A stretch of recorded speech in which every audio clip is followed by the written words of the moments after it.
Pardon à la justice! Pardon à tous ceux que j'ai offensés! Depardieu, qui est sous le feu des critiques, termine sa carrière exactement comme il l'a commencé, par un scandale mêlant paillardise, sexualisation d'une jeune fille et irrévérence totale. Ce qui fit sa gloire auprès des Français, finit par le faire condamner par ce même peuple, car il est intéressant de voir qu'entre deux, le curseur des valeurs de la société s'est totalement inversé. Et c'est cette boucle complète qu'a fait la société française qui vient de lui être placée autour du cou. Pour rappel, quand Depardieu déboule dans le cinéma français avec Les Valseuses en 1974, c'est un phénomène de société, pas un simple succès pour un simple acteur. Ce film à petit budget fait 100 stars impose immédiatement son génie sans pareil, et le petit film révolutionnaire engrange des millions d'entrées propulsées par un bouche à oreille dithyrambique dans tout le pays. On a toujours de la chance, mon copain et moi. C'est fou ce qu'on les vernit. Tout ce qu'on touche, ça se transforme en or. Dans ce film, donc Les Valseuses, Depardieu incarne la destruction des valeurs classiques. Il vole, il viole, il s'en prend à un bourgeois pour lui dérober sa voiture et déflorer sa jeune fille. En d'autres termes, il dit déjà « Viens ma fifi ». Viens, ma fifi, continue, tu vas se gratter. Mais la grosse différence, c'est qu'à l'époque, la France éclate de rire devant ces actions outrancières. Tout est légitimé par la révolution culturelle 68arde. Tous les coups bas, tous les actes immoraux sont permis, au nom de la revanche sociale, de la haine des institutions et de la mise à mort de la société morale catholique. Bref, au nom du bien tel qu'il est désormais défini. C'est-à-dire un bien en opposition systématique aux anciennes notions de bien.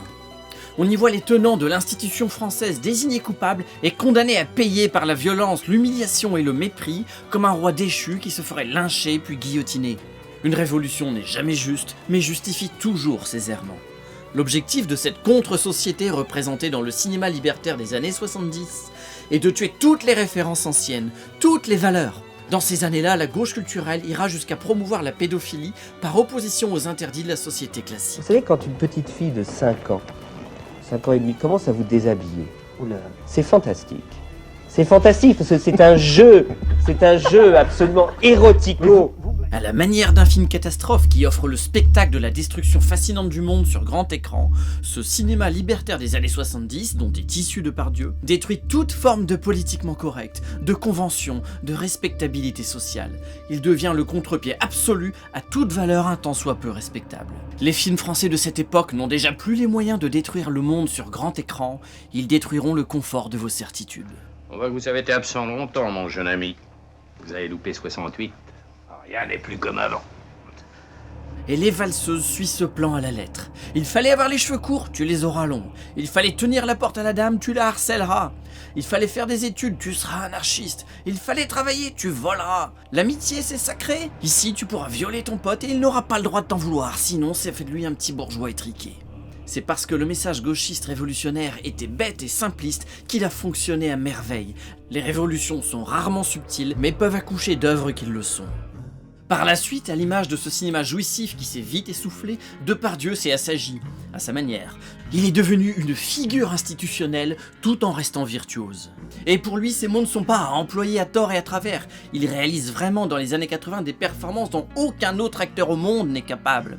Plus blanc qu'un bidon, c'est pour me fournir le mot bleutre. Au début des années 90, même les cadors hollywoodiens le considèrent comme le meilleur. Dans le Cyrano, il joue encore un jouisseur transgressif, mais sans la vulgarité qui déplaisait tant à la droite conservatrice. Non, son vrai virage intervient dans les années 2000. Au début de ce nouveau millénaire, Depardieu explique qu'il n'a plus le courage de relever de grands défis cinématographiques. Il trouve alors une place de roi fainéant dans un cinéma de moins en moins juste, ses bons films devenant occasionnels. Avec le temps, entre deux bouffonneries, il se planque souvent dans un cinéma social réaliste qui ne demande ni effort ni génie, mais ne procure ni respect ni inspiration. Et il s'en fout complètement, sa place est faite depuis les années 70 et personne n'a fait mieux depuis. D'ailleurs, à la fin des années 2000, quand il veut parler d'une grande performance contemporaine, il cite des Américains, il parle de Daniel Day-Lewis. Il le dit aussi en interview, la nouvelle génération est sans génie, il s'ennuie dans cette époque. Si bien que pendant 20 ans, Depardieu va à la gamelle. Alors qu'aujourd'hui, en 2023, Depardieu soit désacralisé à cause de cette outrance qui lui avait pourtant valu d'être sacré il y a 50 ans, indique un changement de paradigme. Et comme à chaque fois qu'un roi s'écroule, les prétendants y voient tous leur propre heure de gloire arriver. Les progressistes comme les conservateurs veulent voir la fin d'une époque, mais pour des raisons opposées. Dans les faits, ça n'est ni un progrès, ni un retour à l'ordre moral ancien. Certes, la jeunesse actuelle s'indigne là où les jeunes de l'ancienne génération voyaient une libération. Ça, les amis, c'est ce qu'on appelle du harcèlement. Ce qui était donc tendance il y a 50 ans est dorénavant proscrit. Mais de là à croire que l'ancien ordre moral qui avait été proscrit il y a 50 ans redevienne la tendance, il y a un pas. Sur le plan cinématographique, on s'en rend vite compte.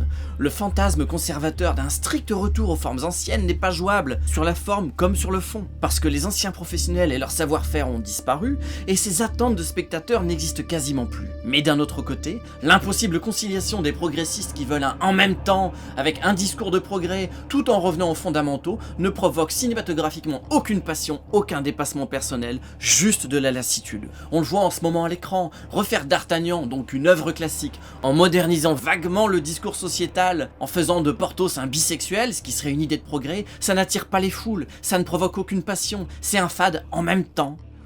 Méfie-toi, D'Artagnan. Si Porthos te prend sous son aile, c'est pour mieux te mettre dans son nid.